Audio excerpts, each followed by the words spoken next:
and you're very welcome back. It's Clare FM live 106 to 106.3 FM. I'm Peter Murphy, and there you had Bridge of Wonder, a song for O'Brien's Bridge. It's a new release, Austin Jurek's new song, and it's been released to mark the Pride of Place competition, which O'Brien's Bridge Village had been selected to for 2005. The launch of the CD once again tonight, 9:30 in the Old Mill Bar.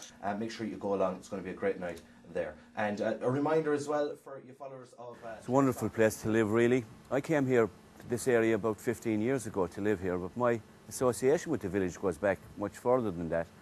I worked in my early years as a bus driver, and I used to travel through the village here. And I have a great love for the place, and the people living in the village here are wonderful people, great neighbours, great pride in their area. We're right on the Lower Shannon here, and it's a terrific place to live. Many of the people who are living in the village here today have lived here for all of their lives, of course. O'Brien's Bridge is unique in every respect. It's one of the few villages that has survived on the Lower Shannon today, and it's unique because of its link with many of Ireland's greatest historical features, like the William White Wars. The present stone bridge was built in 1690, or shortly after 1690, during the William White Wars, when the William White soldiers and the Jacobite soldiers fought on both sides of the Shannon here. So it would be very important from that point of view. We all have pride in our community and in our village, and we know how important the river is to us. The river today is much more passive and much more subdued than it was in pre-Shannon scheme days. For example, 2/3 of the Shannon has been siphoned off to feed the power station at Arnacrusha. So we would have, in winter time especially, we would have raging water, very proud and determined, flowing down through the village.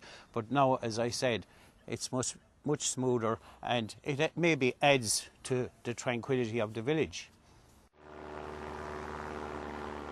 When the Shannon scheme was built, of course, due to the change in the structure of the river and the course of the river, O'Brien's Bridge in fact became an island, which it basically is today. And looking at O'Brien's Bridge from an aerial point of view, you'll actually see how O'Brien's Bridge is now cut off on all sides as a result of the Shannon scheme. Well, here behind us you have the power station at Arnacrusha, which was built during the Shannon scheme from 1926 until 1929. The whole scheme took 4 years to build, and there was 5,000 people employed, and the cost was approximately £5 million.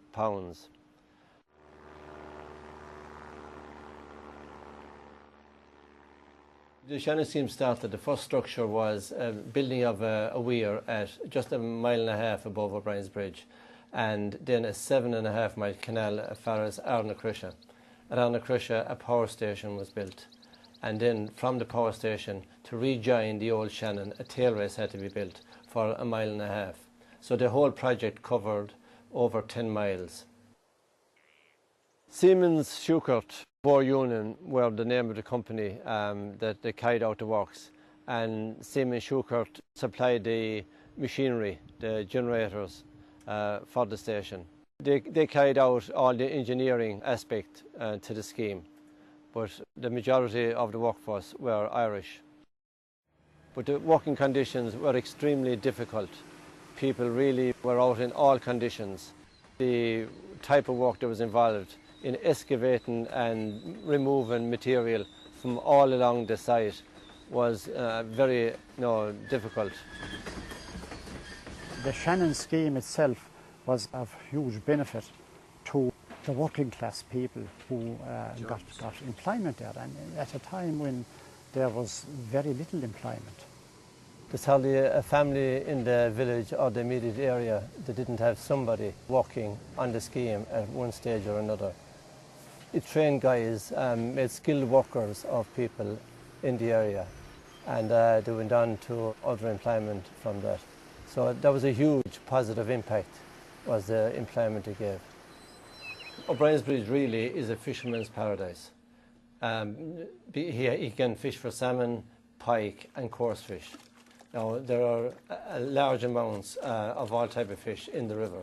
It's very accessible with the new walks developed, it also lends itself to easy fishing off the bank.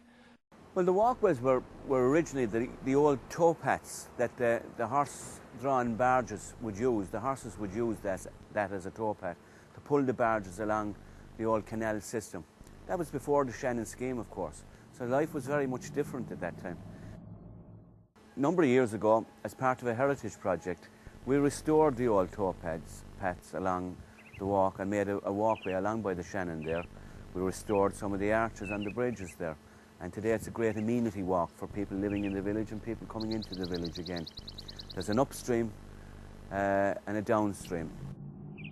Well, the heritage walkway isn't complete because, and I think this is great for us as a little community, because the fact that we developed a section of walkway from here down to the Erna Canal, which would be a distance about 2.5 miles, we showed the way and we inspired actually two semi-state bodies like Shannon Development and Waterways Ireland, and they have taken a lead off of the work we have put into this, and they have now started a project which will eventually take this walkway all the way to Limerick City. Already the village of Tunlara, which is about 2 miles downstream, is linked to OBriens Bridge, and this is a tremendous amenity because people will be able to walk from one village to the other without touching on a road through what is an unspoilt habitat of wildlife, river life, and it's truly unique.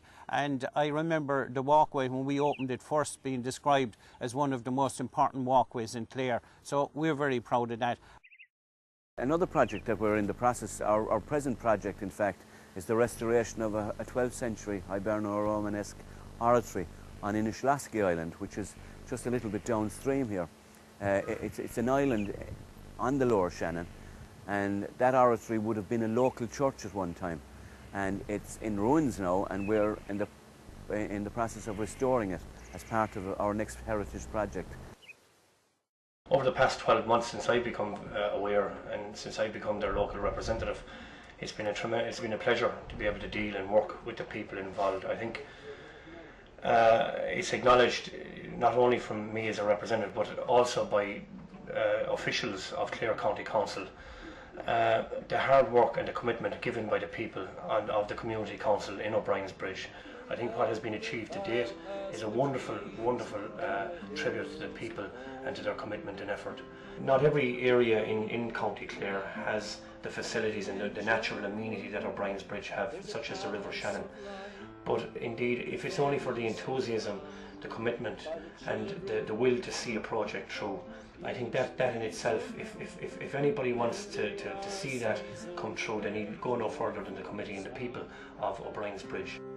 And the bridge that gave us a past to ponder is centuries old and 12 arches wide. Down below, the swans sail under, then out of its shadow and into the light.